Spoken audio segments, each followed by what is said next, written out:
The Red Camp by A.C.Benson and read by Christopher Holton. It was a sultry summer evening in the old days when Walter Wyatt came to the house of his forefathers. It was in a quiet valley of Sussex, with the woods standing very steeply on the high hillsides. Among the woods were pleasant stretches of pasture, and a little stream ran hidden among hazels beside the road. Here and there were pits in the woods where the men of ancient times had dug for iron, pits with small sandstone cliffs, and full to the brim of saplings and woodland plants. Walter rode slowly along, his heart full of a happy content. Though it was the home of his family, he had never even seen Wrestlands. That was the peaceful name of the house.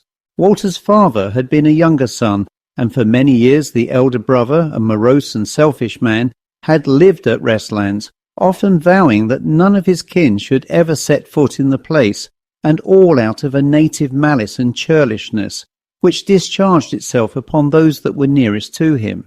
Walter's father was long dead, and Walter had lived a very quiet, homely life with his mother. But one day his uncle had died suddenly and silently, sitting in his chair, and it was found that he had left no will. So that Wrestlands, with its orchards and woods and its pleasant pasture lands, fell to Walter, and he had ridden down to take possession. He was to set the house in order, for it was much decayed in his uncle's time, and in a few weeks his mother was to follow him there. He turned a corner of the road and saw in a glance a house that he knew must be his, and a sudden pride and tenderness leapt up within his heart, to think how fair a place he could call his own. An avenue of limes led from the road to the house, which was built of ancient stone, the roof tiled with the same. The front was low and many-windowed, and Walter, for he was a God-fearing youth, made a prayer in his heart, half of gratitude and half of hope. He rode up to the front of the house and saw at once that it was sadly neglected. The grass grew among the paving stones, and several of the windows were broken. He knocked at the door, and an old serving man came out, who made an obeisance. Walter sent his horse to the stable. His baggage was already come, and his first task was to visit his new home from room to room. It was a very beautiful, solidly built house, finely panelled in old dry wood, and had an abundance of solid oak furniture. There were dark pictures here and there, and that night Walter sat alone at his meat, which was carefully served him by the old serving man, his head full of pleasant plans for his new life. He slept in the great bedroom, and many times woke wondering where he was. Once he crept to the window and saw the barns, gardens, and orchards lie beneath, and the shadowy woods beyond, all bathed in a cold, clear moonlight. In the morning, when he had breakfasted, the lawyer who had charge of his business rode in from the little town hard by to see him, and when Walter's happiness was a little dashed, for though the estate brought in a fair sum, yet it was crippled by a mortgage which lay upon it, and Walter saw that he would have to live sparely for some years before he could have his estate unembarrassed. But this troubled him little, for he was used to a simple life. The lawyer indeed had advised him to sell a little of the land, but Walter was very proud of the old estate, and of the memory that he was the 10th Wyatt that had dwelt there, and he said that before he did that he would wait a while and see if he could not arrange otherwise. When the lawyer was gone, there came in the bailiff, and Walter went with him all over the estate. The garden was greatly overgrown with weeds, and the yew hedges were sprawling all uncut. They went through the byre where the cattle stood in the straw. They visited the stable and the barn, the granary and the dovecote, and Walter spoke pleasantly with the men that served him. Then he went to the ploughland and the pastures, the orchard and the woodland, and it pleased Walter to walk in the wood paths, among the copse and under great branching oaks, and to feel that it was all his own. At last they came out on the brow of the hill, and saw Wrestlands lie beneath them, with the smoke of a chimney going up into the quiet air, and the doves wheeling about the cote. The whole valley was full of westering sunshine, and the country sounds came pleasantly up through the still air.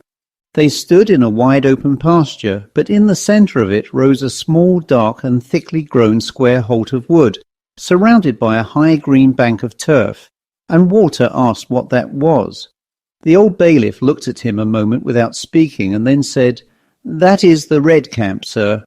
Walter said pleasantly, "And whose camp is it?" But it came suddenly into his head that long ago his father had told him a curious tale about the place, but he could not remember what the tale was. The old man, answering his question, said, "Ah, sir, who can say?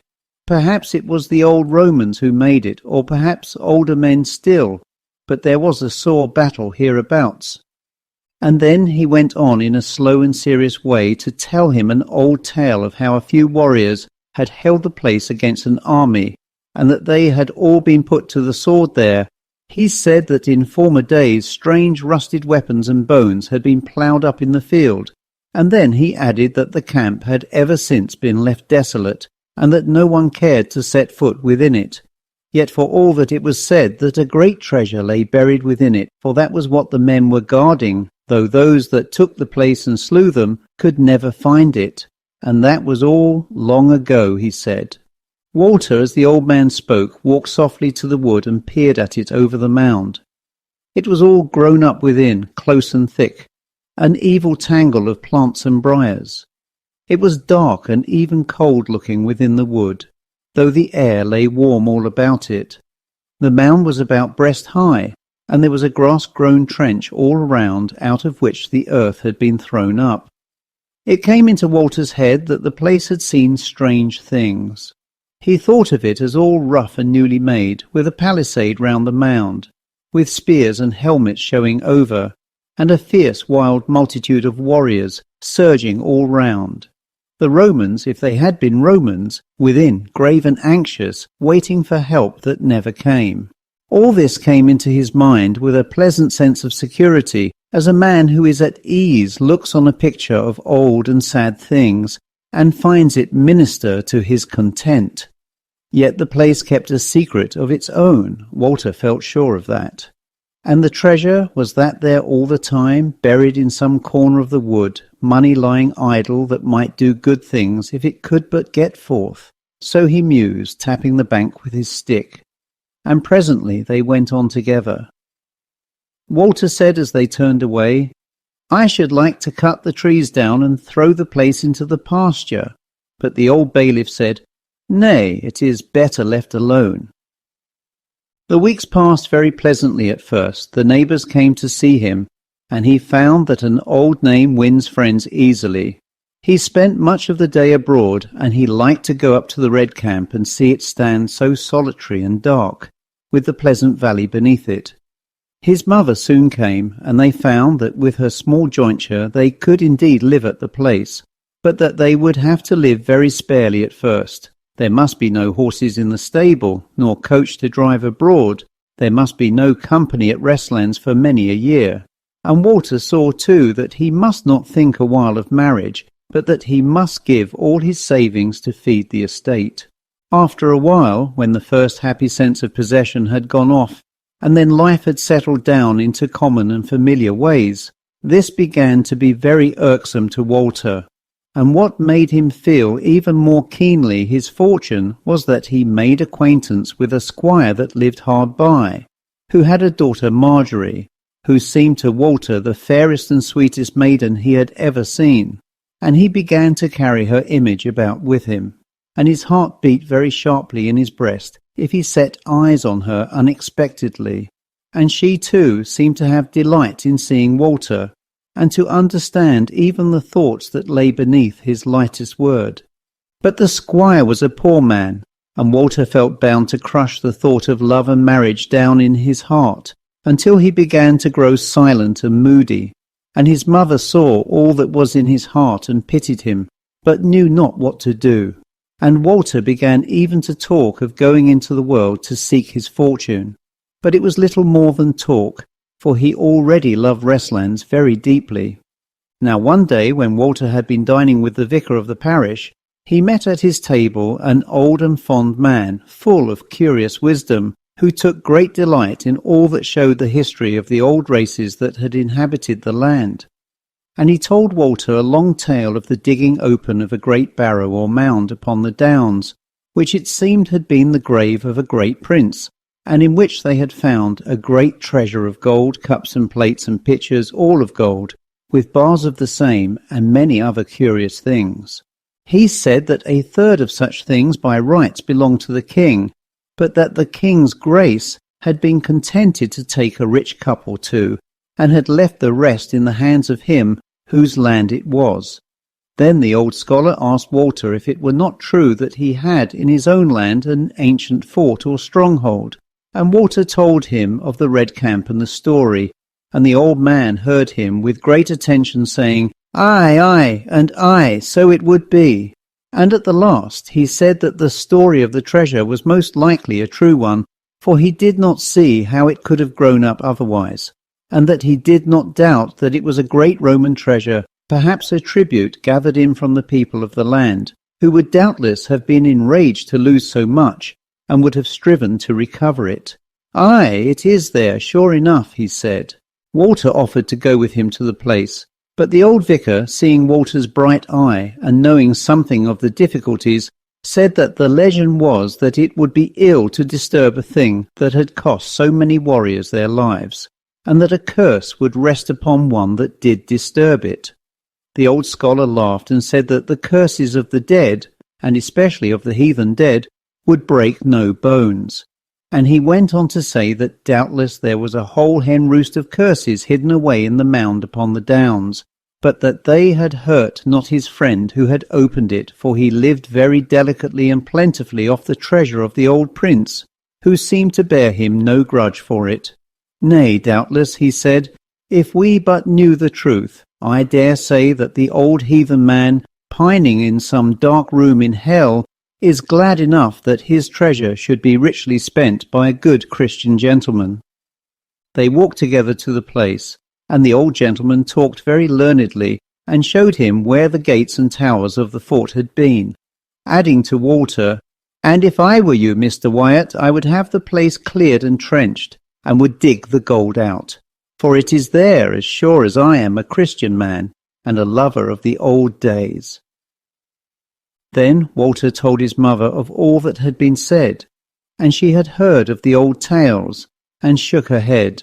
Indeed, when Walter spoke to the old bailiff of his wish to open the place, the old man almost wept, and then, seeing that he prevailed nothing, said suddenly that neither he nor any of the men that dwelt in the village would put out a hand to help for all the gold of England.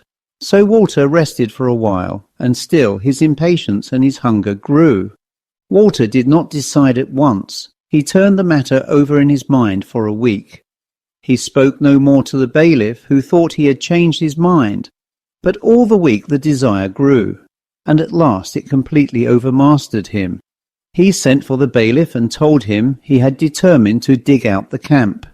The bailiff looked at him without speaking. Then Walter said, laughing, that he meant to deal very fairly, that no one should bear a hand in the work who did not do so willingly, but that he should add a little to the wages of every man who worked for him at the camp while the work was going on. The bailiff shrugged his shoulders and made no reply. Walter went and spoke to each of his men and told them his offer. "I know," he said, "that there is a story about the place, and that you do not wish to touch it, but I will offer a larger wage to every man who works there for me, and I will force no man to do it, but done it shall be. And if my own men will not do it, then I will get strangers to help me." The end of it was that 3 of his men offered to do the work, and the next day a start was made. The copse and undergrowth was first cleared, and then the big trees were felled and dragged off the place. Then the roots were stubbed up. It was a difficult task, and longer than Walter had thought, and he could not disguise from himself that a strange kind of ill luck hung about the whole affair. One of his men disabled himself by a cut from an axe, another fell ill, the third, after these 2 mishaps, came and begged off.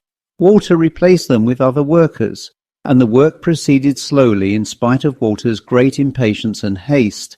He himself was there early and late. The men had it in their minds that they were searching for treasure, and were well nigh as excited as himself, and Walter was for ever afraid that in his absence some rich and valuable thing might be turned up, and perhaps concealed or conveyed away secretly by the finder. But the weeks passed, and nothing was found, and it was now a bare and ugly place with miry pools of dirt, great holes where the trees had been. There were cart tracks all over the field in which it lay. The great trunks lay outside the mound, and the undergrowth was piled in stacks. The mound and ditch had all been unturfed, and the mound was daily dug down to the level, every spadeful being shaken loose, and now they came upon some few traces of human use. In the mound was found a short and dinted sword of bronze, of antique shape. A mass of rusted metal was found in a corner that looked as if it had been armour. In another corner were found some large upright and calcined stones, with abundance of wood ashes below that seemed to have been a rude fireplace. And in one part, in a place where there seemed to have been a pit, was a quantity of rotting stuff that seemed like the remains of bones. Walter himself grew worn and weary, partly with the toil and still more with the deferred hope, and the men too became sullen and ill-affected. It surprised Walter too that more than one of his neighbours spoke with disfavour of what he was doing, as of a thing that was foolish or even wrong. But still he worked on savagely, slept little, and cared not what he ate or drank. At last the work was nearly over. The place had been all trenched across, and they had come in most places to the hard sandstone, which lay very near the surface. In the afternoon had fallen a heavy drenching shower, so that the men had gone home early, wet and dispirited, and Walter stood all splashed and stained with mud, sick at heart and heavy on the edge of the place, and looked very gloomily at the trenches, which lay like an ugly scar on the green hilltop. The sky was full of ragged inky clouds with fierce lights on the horizon. As he paced about and looked at the trenches, he saw in one place that it seemed as if the earth was of a different colour at the side of the trench. He stepped inside to look at this, and saw that the digging had laid bare the side of a place like a pit that seemed to have been dug down through the ground. He bent to examine it, and then saw at the bottom of the trench, washed clear by the rain, something that looked like a stick or a root, that projected a little into the trench. He put his hand down to it, and found it cold and hard and heavy, and in a moment saw that it was a rod of metal that ran into the bank. He took up a spade and threw the earth away in haste, and presently uncovered the rod. It was a bar, he saw, and very heavy, but examining it closely he saw that there was a stamp of some sort upon it. And then, in a moment looking upon a place where the spade had scratched it, he saw that it was a bright yellow metal. It came over him all at once, with a shock that made him faint, that he had stumbled upon some part of the treasure. He put the bar aside, and then, first looking all round to see that none observed him, he dug into the bank. In a moment his spade struck something hard, and he presently uncovered a row of bars that lay close together. He dragged them up one by one, and underneath he found another row, laid crosswise, and another row, and another, till he had uncovered 7 rows, making 50 bars in all. Beneath the lowest row his spade slipped on something round and smooth. He uncovered the earth, and presently drew out a brown and sodden skull, which thus lay beneath the treasure. Below that was a mass of softer earth, but out of it came the 2 thigh bones of a man. The sky was now beginning to grow dark, but he dug out the whole of the pit, working into the bank, and he saw that a round hole had been dug straight down from the top to the sandstone. The bones lay upon the sandstone, but he found other bones at the sides of where the gold had lain, so that it seemed to him as though the gold must have been placed among dead bodies, and have rested among corruption. This was a dim thought that lurked in an ugly way in his mind. But he had now dug out the whole pit and found nothing else, except a few large blurred copper coins which lay among the bodies. He stood a while looking at the treasure, but together with the exultation at his discovery there mingled a dark and gloomy oppression of spirit, which he could not explain, which clouded his mind.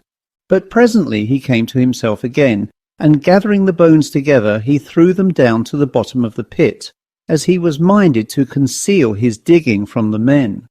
While he did so, it seemed to him that as he was bending to the pit, something came suddenly behind him and stood at his back close to him, as though looking over his shoulder. For a moment the horror was so great that he felt the hair of his head prickle and his heart thump within his breast. But he overcame it and turned, and saw nothing but the trenches, and above them the ragged sky. Yet he had the thought that something had slipped away. But he set himself doggedly to finish his task. He threw earth into the holes, working in a kind of fury. And twice as he did so, the same feeling came again, that there was someone at his back. And twice turning, he saw nothing. But the third time, from the west came a sharp thunder peal. And he had hardly finished his work when the rain fell in a sheet and splashed in the trenches. Then he turned to the treasure which lay beside him. He found that he could not carry more than a few of the bars at a time, and he dared not leave the rest uncovered. So he covered them with earth and went stealthily down to the house, and there he got, with much precaution, a barrow from the garden. But the fear of discovery came upon him, and he determined to go into the house and sup as usual, and late at night convey the treasure to the house. For the time his trove gave him no joy. He could not have believed it would have so weighed on him. He felt more like one who had some guilty secret to conceal than a man to whom had befallen a great joy. He went to the house, changed his wet clothes, and came to supper with his mother. To her accustomed questions as to what they had found, he took out the coins and showed them her, saying nothing of the gold, but with a jesting word that these would hardly repay him for his trouble. He could scarcely speak at supper for thinking of what he had found, and every now and then there came upon him a dreadful fear that he had been observed digging, and that even now some thief had stolen back there and was uncovering his hoard. His mother looked at him often, and at last said that he looked very weary, to which he replied with some sharpness, so that she said no more. Then all at once, near the end of the meal, he had the same dreadful fear that he had felt by the pit. It seemed to him as though someone came near him and stood close behind him, bending over his shoulder, and a kind of icy coldness fell on him. He started and looked quickly round. His mother looked anxiously at him and said, "What is it, dear Walter?" He made some excuse, but presently feeling that he must be alone, he excused himself and went to his room, where he sat, making pretence to read, till the house should be silent. Then, when all were abed, at an hour after midnight, he forced himself to rise and put on his rough clothes, though a terror lay very sore upon him, and go out to the garden, creeping like a thief. He had with him a lantern, and he carried the barrow on his shoulders for fear that the creaking of the wheel should awake someone.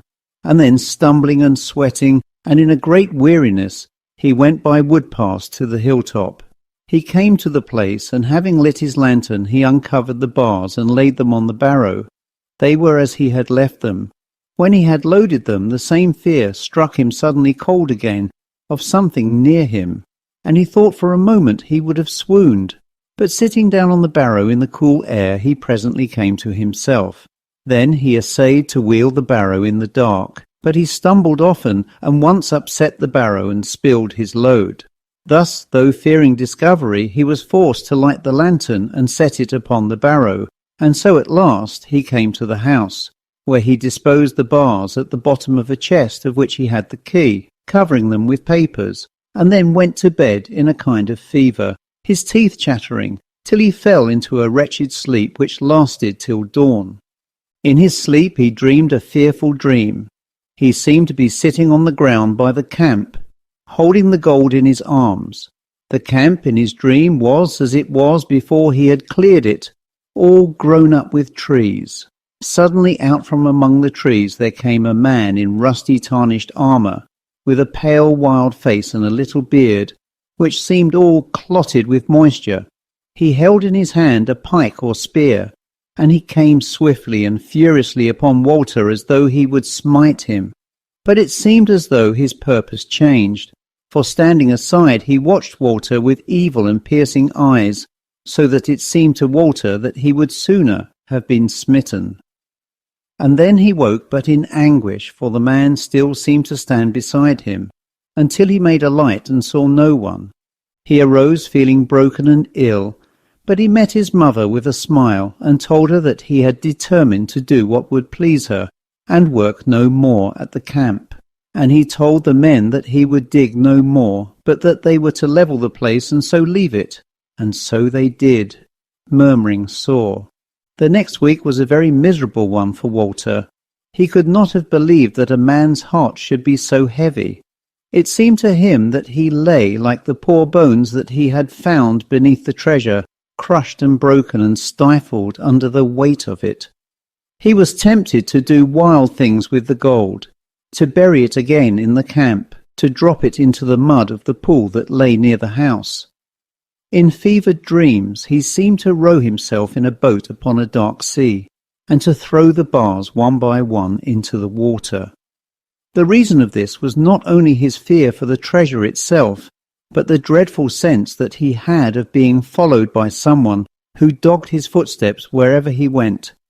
If ever he sat alone, the thing would draw near him and bend above him. He often felt that if he could but look round swiftly enough, he would catch a glimpse of the thing, and that nothing that he could see would be so fearful as that which was unseen. And so it came to pass that, as he sat with his mother, though he bore the presence long that he might not startle her, yet after a time of patient agony he could bear it no more, but looked swiftly behind him. He grew pale and ill, and even the men of the place noticed how often he turned round as he walked, till at last he would not even walk abroad except early and late, when there would be few to see him. He had sent away his labourers, but once or twice he noticed as he went by the camp that someone had been digging and grubbing in the mire.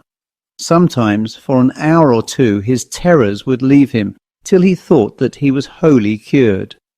But it was like a cat with a mouse, for he suffered the worse for his respite, till at last he fell so low that he used to think of stories of men that had destroyed themselves, and though he knew it to be a terrible sin to dally with such thoughts, he could not wholly put them from him, but used to plan in his mind how he could do the deed best, that it might appear to be an accident.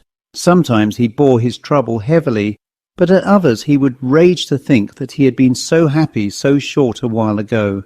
And even the love that he bore to Marjorie was darkened and destroyed by the evil thing, and he met her timid and friendly glances sullenly. His mother was nearly as miserable as himself, for she knew that something was very grievously amiss, but could not divine what it was. Indeed, she could do nothing but wish it were otherwise, and pray for her son, for she knew not where the trouble lay, but thought that he was ill or even bewitched. At last, after a day of dreadful gloom, Walter made up his mind that he would ride to London and see to the disposing of the treasure. He had a thought often in his mind that if he replaced it in the camp, he would cease to be troubled, but he could not bring himself to that. He seemed to himself like a man who had won a hard victory, and was asked to surrender what he had won. His intention was to go to an old and wise friend of his father's, who was a canon of a collegiate church in London, and was much about the court, so he hid the treasure in a strong cellar and padlocked the door, but he took one bar with him to show to his friend. It was a doleful journey. His horse seemed as dispirited as himself, and his terrors came often upon him, till he was fearful that he might be thought mad, and indeed, what with the load at his heart and the short and troubled nights he spent, he believed himself that he was not very far from it. It was with a feeling of relief and safety, like a ship coming into port, that he stayed his horse at the door of the college, which stood in a quiet street of the city. He carried a valise of clothes in which the bar was secured. He had a very friendly greeting from the old canon, who received him in a little studious parlour full of books. The court was full of pleasant sunshine, and the city outside seemed to make a pleasant and wholesome stir in the air. But the canon was very much amazed at Walter's looks. He was used to read the hearts of men in their faces like a wise priest, and he saw in Walter's face a certain desperate look such as he had seen. He said to himself, in the faces of those who had a deadly sin to confess.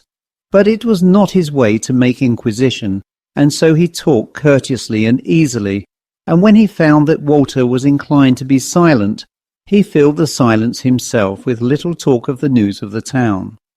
After the meal which they took in the canon's room, for Walter said that he would prefer that to dining in the hall when the canon gave him the choice, Walter said that he had a strange story to tell him. The canon felt no surprise, and being used to strange stories, addressed himself to listen carefully, for he thought that in the most difficult and sad tales of sin, the words of the sufferer most often supplied the advice and the way out, if one but listened warily. He did not interrupt Walter except to ask him a few questions to make the story clear, but his face grew very grave, and at the end he sat some time in silence. Then he said very gently that it was a heavy judgment, but that he must ask Walter one question. "I do not ask you to tell me," he said very courteously, "what it may be. But is there no other thing in which you have displeased God? For these grievous thoughts and fears are sometimes sent as a punishment for sin, and to turn men back to the light." Then Walter said that he knew of no such sin by which he could have vexed God so exceedingly. "Careless," he said, "I am and have been, and Father, I would tell you anything that was in my heart. I would have no secrets from you.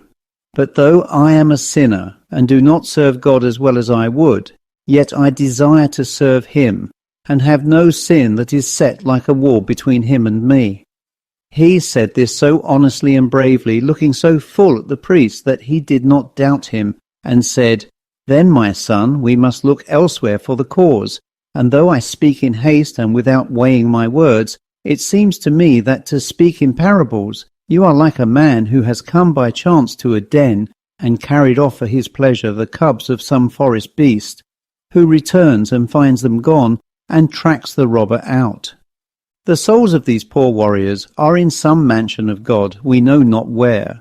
If they did faithfully in life, they are beaten, as the Scripture says, with few stripes. But they may not enjoy his blessed rest, nor the sweet sleep of the faithful souls who lie beneath the altar and wait for his coming. And now, though they cannot slay you, they can do you grievous hurt. The Holy Church have power indeed over the spirits of evil, the devils that enter into men. But I have not heard that she have power over the spirits of the dead, and least of all over those that lived and died outside the fold. It seems to me, though I but grope in darkness, that these poor spirits grudge the treasure that they fought and died for to the hands of a man who hath not fought for it. We may think that it is a poor and childish thing to grudge that which one cannot use, but no discourse will make a child think so, and I reckon that these poor souls are as children yet. And it seems to me, speaking foolishly, as though they would not be appeased until you either restored it to them or used it for their undoubted benefit. But of one thing I am certain, that it must not be used to enrich yourself. But I must ponder over the story, for it is a strange one, and not such as has ever yet come before me. Then Walter found fresh courage at these wary and wise words, and told him of his impoverished estate, and the love he had to Marjorie. And the priest smiled, and said that love was the best thing to win in the world. And then he said that as it was now late they must sleep, and that the night often brought counsel, and so he took Walter to his chamber, a little precise place with a window on the court, and there he left him. But he first knelt down and prayed, and then laid his hand on Walter's head, and blessed him, and commended him to the merciful keeping of God. And Walter slept sweetly, and was scared that night by no dismal dreams. And in the morning the priest took him to the church, and Walter knelt in a little chapel while the old man said his mass, commending therein the burden of Walter's suffering into the merciful hands of God, so that Walter's heart was greatly lightened. Then after the mass the priest asked Walter of his health, and whether he had suffered any visitation of evil that night. He said no, and the priest then said that he had pondered long over the story, which was strange and very dark. But he had little doubt now as to what Walter should do. He did not think that the treasure should be replaced now that it was got up, because it was only flying before the evil and not meeting it, but leaving the sad inheritance for some other man. The poor spirit must be laid to rest, and the treasure used for God's glory. And therefore, he said, I think that a church must be built and dedicated to all souls, and thus your net will be wide enough to catch the sad spirit. And you must buy a little estate for the support of the chaplain thereof, and so shall all be content. All but one, said Walter sadly, for there goes my dream of setting up my own house that tumbles down. My son, said the old priest very gravely, you must not murmur. It will be enough for you if God take away the sore chastening of your spirit, and for the rest he will provide. But there is more behind, he said after a pause. If you, with an impoverished estate, build a church and endow a priest, there will be questions asked. It will needs be known that you have found a treasure, and it will come perhaps to the ears of the king's grace, and inquisition will be made. So I shall go this morning to a lord of the court, an ancient friend of mine, a discreet man, and I will lay the story before him, if you give me leave, and he will advise. Walter saw that the priest's advice was good, and so he gave him leave, and the priest departed to the court. But while he was away, as Walter sat sadly over a book, his terrors came upon him with fresh force. The thing drew near him and stood at his shoulder, and he could not dislodge it. It seemed to Walter that it was more malign than ever, and was set upon, driving him to some desperate deed. So he rose and paced in the court. But it seemed to move behind him, till he thought he would have gone distraught. But finding the church doors open, he went inside and in a corner knelt and prayed, and got some kind of peace. Yet he felt all the while as though the presence waited for him at the door, but could not hurt him in the holy shrine. And there Walter made a vow, and vowed his life into the hands of God, for he had found the world a harder place than he had thought, and it seemed to him as though he walked among unseen foes. Presently he saw the old priest come into the church, peering about. So Walter rose and came to him.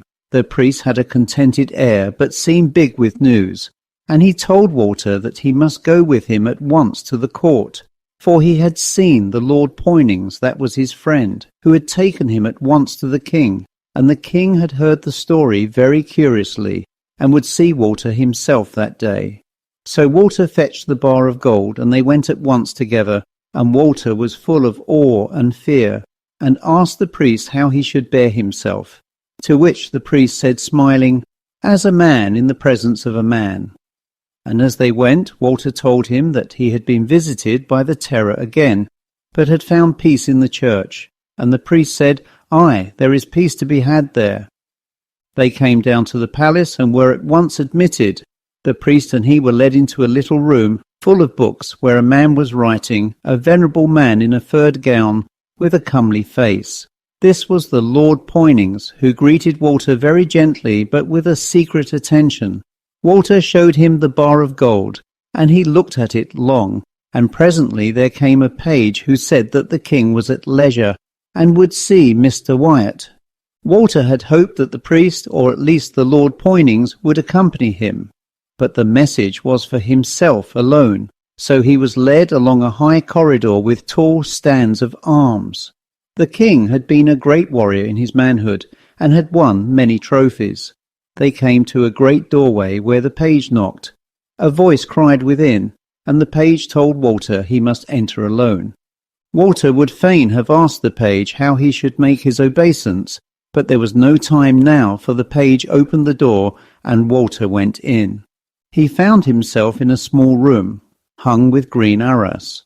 The king was sitting in a great chair by a table spread out with parchments. Walter first bowed low, and then knelt down. The king motioned him to rise, and then said in a quiet and serene voice, So, sir, you are the gentleman that has found a treasure, and would fain be rid of it again. At these gentle words Walter felt his terrors leave him. The king looked at him with a serious attention. He was a man just passing into age. His head was nearly hairless, and he had a thin face with a long nose and small lips drawn together. On his head was a loose velvet cap, and he wore his gown furred. Round his neck was a jewel, and he had great rings on his forefingers and thumbs. The king, hardly pausing for an answer, said, "You look ill, Master Wyatt, and little wonder. Sit here in a chair and tell me the tale in a few words." Walter told his story as shortly as he could with the king's kind eye upon him. The king once or twice interrupted him. He took the bar from Walter's hands and looked upon it, weighing it in his fingers, and saying, "Aye, it is a mighty treasure." Once or twice he made him repeat a few sentences, and heard the story of the thing that stood near him with a visible awe. At last he said with a smile, "You have told your story well, sir, and plainly. Are you a soldier?" When Walter said no, he said, "It is a noble trade nevertheless." Then he said, "Well, sir, the treasure is yours to use as I understand you will use it for the glory of God and for the peace of the poor spirit, which I doubt not is that of a great knight, but I have no desire to be visited of him." And here he crossed himself. "So let it be thus bestowed, and I will cause a quittance to be made out for you from the crown, which will take no part in the trove. How many bars did you say?" And when Walter said 50, the king said, "It is great wealth, and I wish for your sake, sir, that it were not so sad an inheritance." Then he added, "Well, sir, that is the matter, but I would hear the end of this, for I never knew the like. When your church is built and all things are in order, and let it be done speedily, you shall come and visit me again." And then the king said, with a kindly smile, "And as for the maiden of whom I have heard, be not discouraged, for yours is an ancient house, and it must not be extinguished, and so farewell, and remember that your king wishes you happiness." And he made a sign that Walter should withdraw. So Walter knelt again and kissed the king's ring, and left the chamber. When Walter came out, he seemed to tread on air. The king's gracious kindness moved him very greatly, and loyalty filled his heart to the brim. He found the priest and the Lord Poynings waiting for him, and presently the two left the palace together, and Walter told the priest what the king had said. The next day he rode back into Sussex, but he was very sorely beset as he rode, and reached home in great misery. But he wasted no time, but rather went to his new task with great eagerness. The foundations of the church were laid, and soon the walls began to rise. Meanwhile Walter had the gold conveyed to the king's mint, and a message came to him that it would make near upon £20,000 of gold, a fortune for an earl. So the church was built very massive and great, and a rich estate was bought which would support a college of priests. But Walter's heart was very heavy, for his terrors still came over him from day to day, and he was no nearer settling his own affairs. Then there began to come to him a sore temptation. He could build his church and endow his college with lands, and yet he could save something of the treasure to set him free from his own poverty, and day by day this wrought more and more in his mind. At last, one day when he was wandering through the wood, he found himself face to face in the path with Marjorie herself, and there was so tender a look in her face that he could no longer resist.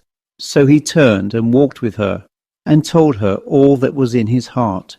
"It was all for the love of you," he said, "that I have thus been punished, and now I am no nearer the end." And then, for he saw that she wept, and that she loved him well, he opened to her his heart, and said that he would keep back part of the treasure, and would save his house, and that they would be wed. And so he kissed her on the lips. But Marjorie was a true-hearted and wise maiden, and loved Walter better than he knew. And she said to him, all trembling for pity, "Dear Walter, it cannot be. This must be given faithfully, because you are the king's servant, and because you must give the spirit back his own, and because you are he that I love the best.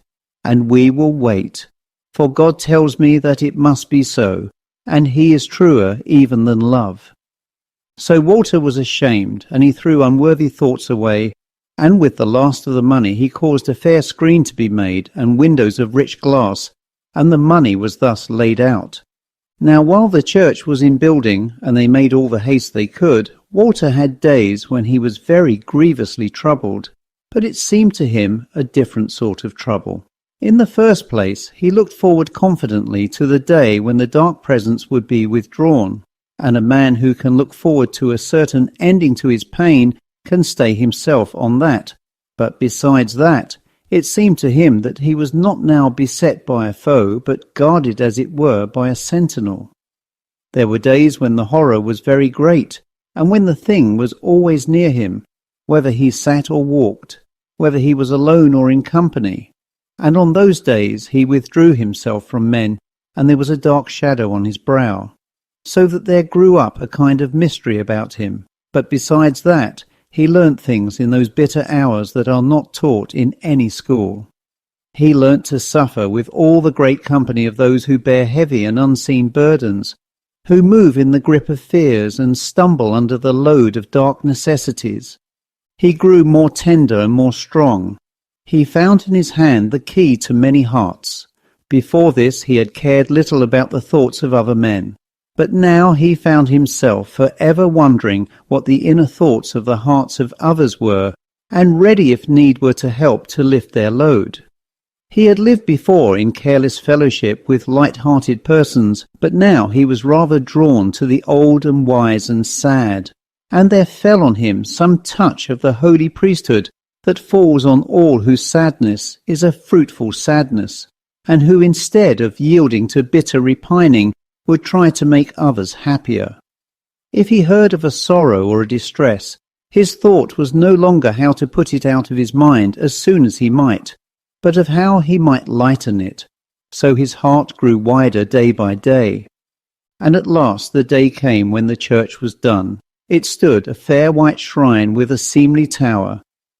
On the hilltop and a little way from it was the college for the priests. The bishop came to consecrate it, and the old canon came from London, and there was a little gathering of neighbours to see the holy work accomplished.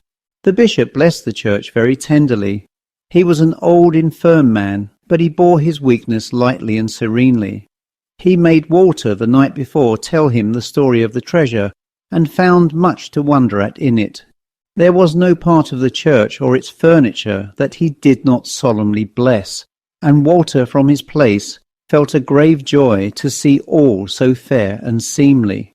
The priests moved from end to end with the bishop in their stiff embroidered robes, and there was a holy smell of incense which strove with the sharp scent of the newly chiselled wood. The bishop made them a little sermon and spoke much of the gathering into the fold of spirits that had done their work bravely, even if they had not known the Lord Christ on earth. After all was over and the guests were departed, the old canon said that he must return on the morrow to London, and that he had a message for Walter from the king, who had not failed to ask him how the work went on, that Walter was to return with him and tell the king of the fulfilment of the design. That night Walter had a strange dream. He seemed to stand in a dark place all vaulted over like a cave that stretched far into the earth. He himself stood in the shadow of a rock, and he was aware of someone passing by him. He looked at him and saw that he was the warrior that he had seen before in his dream, a small pale man with a short beard, with rusty armour much dinted. He held a spear in his hand and walked restlessly like a man little content. But while Walter watched him, there seemed to be another person drawing near in the opposite direction. This was a tall man, all in white, who brought with him as he came a strange freshness in the dark place, as of air and light and the scent of flowers. This one came along in a different fashion, with an assured and yet tender air, as though he was making search for someone to whom his coming would be welcome. So the two met and words passed between them. The warrior stood with his hands clasped upon his spear, seeming to drink in what was said. He could not hear the words at first, for they were spoken softly, but the last words he heard were, "And you two are of the number." Then the warrior kneeled down and laid his spear aside, and the other seemed to stoop and bless him, and then went on his way. and the warrior knelt and watched him going with a look in his face as though he had heard wonderful and beautiful news, and could hardly yet believe it. And so holy was the look that Walter felt as though he intruded upon some deep mystery, and moved further into the shadow of the rock. But the warrior rose and came to him where he stood, and looked at him with a half-doubting look, as though he asked pardon, stretching out his hands. And Walter smiled at him, and the other smiled. And at the moment Walter woke in the dawn with a strange joy in his heart, and rising in haste drew the window curtain aside, and saw the fresh dawn beginning to come in over the woods, and he knew that the burden was lifted from him, and that he was free. In the morning, as the old canon and Walter rode to London, Walter told him the dream, and when he had done, he saw that the old priest was smiling at him with his eyes full of tears, and that he could not speak. So they rode together in that sweet silence which is worth more than many words. The next day Walter came to see the king. He carried with him a paper to show the king how all had been expended, but he went with no fear, but as though to see a true friend. The king received him very gladly and bade Walter tell him all that had been done. So Walter told him, and then speaking very softly told the king the dream. The king mused over the story and then said, "So he has his heart's desire."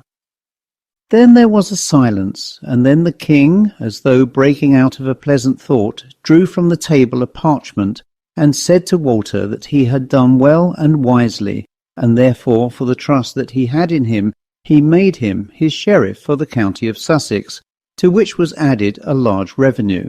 And there was more to come, for the king bade Walter unhook a sword from the wall, his own sword that he had borne in battle, and therewith he dubbed him knight, and said to him, "Rise up, Sir Walter Wyatt." Then, before he dismissed him, he said to him that he would see him every year at the court, and then with a smile he added, "And when you next come, I charge you to bring with you my Lady Wyatt." And Walter promised this, and kept his word. The End.